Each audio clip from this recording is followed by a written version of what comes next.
বছর পর দেখা হলো আমাদের।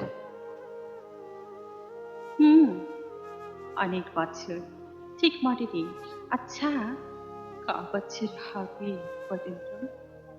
15 বছর 2 মাস 17 দিন। এইমাত্র দিনক্ষণ এভাবে মুখস্থ রেখেছিলেন? না রেখে উপায় কি বলো? এই একটা কাজ আমি বেশ পারি, মনে রাখা।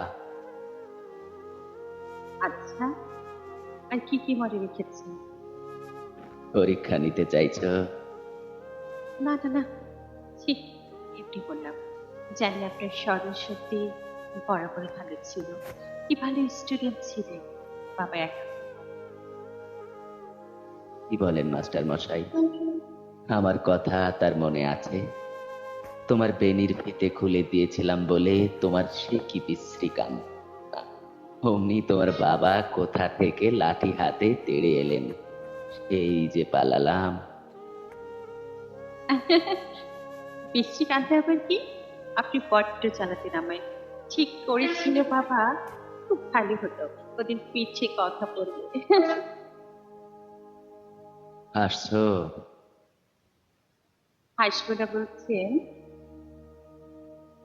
হাসো, না করবো না। আমার অপমানের কথাই তাও তো ওই মুখের হাসি দেখতে পেলাম। দেখি, একটু এদিকে ফিরে আসো তো। কেন? টোলটা কি আগের মতোই আছে? বরের নিশ্চয়ই ওইখানেই মন পড়ে থাকে। না, তার এত সময় কোথায়? যার সময় ছিল সে তো পালাবে। তুমি কি চেয়েছিলে? কেউ থাকুক?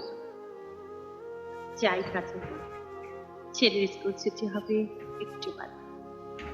পালাচ্ছ? আমি পালালেই দোষ? নিজে যে খুব ছেলের দোহাই দিচ্ছ। একটু বসি কোথাও, 15 মিনিট, না হয় 10 মিনিট। কি হবে বসে? হবে বা হয়নি ভেবে সময়টাকে থামিয়ে দিও না দরজার বাইরে। কাজল দা, কোনো কোনো সময় আমার মনে হয় আমি সেই ছোট্ট শ্রাবণী হয়ে গেছি।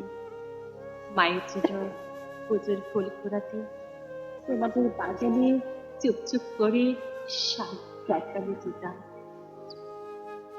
হ্যাঁ, তুমি যতই চুপি চুপি যেতে, আমি ঠিকই বুঝে যেতাম। হ্যাঁ, কেমন করে বুঝতে কাজল দা? জানি না, তোমার ফুলগুলো ছুঁয়ে দিতেই তুমি আঁতকে উঠে ওগুলো ফেলে দিয়ে নতুন ফুল কুড়িয়ে নিতে। মুসলমানের ছোঁয়া ফুলে নাকি পুজো হয় না। কি অদ্ভুত সব নিয়ম ছিল। তবে কি জানো, আমি চাইতাম তুমি ফুল ছুঁয়ে দাও, যেন আর কিছুটা সময় দেখতে পাই। শ্রাবণী, তুমি সত্যিই চাইতে?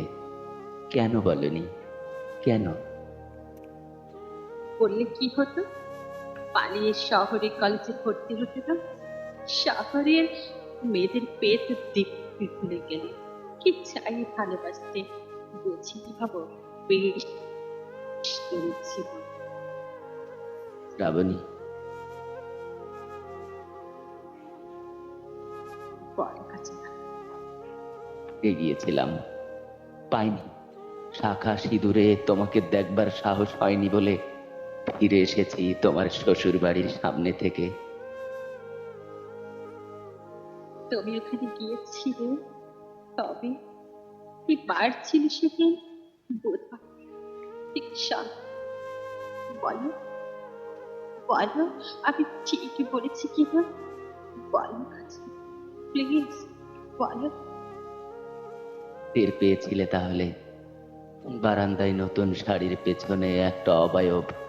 আমি আমি আর দাঁড়াতে পারিনি সেদিন। কাজলদা, ওটা আমি ছিল। শাড়ির সুখবর চলে কত বাহারি ব্যালকনিতে গিয়েছি, কিন্তু ওদিন যখন হাত থেকে নেয়া ওনার চিত্ন ফলের বাটিটা পড়ে গেল, তখন কেমন একটা শক্তি আমাকে টেনে নিয়ে গেল। আমি তোমার গন্ধ পেয়েছি বাতাসে। আচ্ছা, কেন ফিরে এলে? কেন একবার দেখা করলে না? কি হতো দেখা করে? তোমার কর্তার সামনে তোমাকে ছুঁয়ে দিলে সে কি পুজোর ফুলের মতো তোমাকে ছুঁড়ে ফেলে দিতেন? বলো, দিতেন? ফেলেছিলে কি করতে তুমি? আমার বুকের মধ্যে রেখে দিতাম এই ফেলে দেওয়া ফুল। হাসি কাছে ছেলে একা দাঁড়িয়ে থাকবে, ভীষণ মানাটা হয়েছে। খালি থেকে চলে যাচ্ছে শ্রাবণী, উত্তর দিয়ে গেলে না। কি করতেন তোমার কর্তা? তুমি কবিতা লেখো এখনো? বই বেরিয়েছে একখানা দিয়ে তো, আবার পরের জন্য ছোট করে পড়ে শোনাবো তাকে। কি বড় কবিতা ভালোবাসে। আসি শ্রাবণী, তোমার ছেলেকে আদর দিও। তোমার কর্তার জন্য বই পাঠাবো। ভালো থেকো। আমি ভালো আছি। আছো প্রচুর ফুল, ভালো থাকে কাছে না। এসো, কোনো একদিন এসো।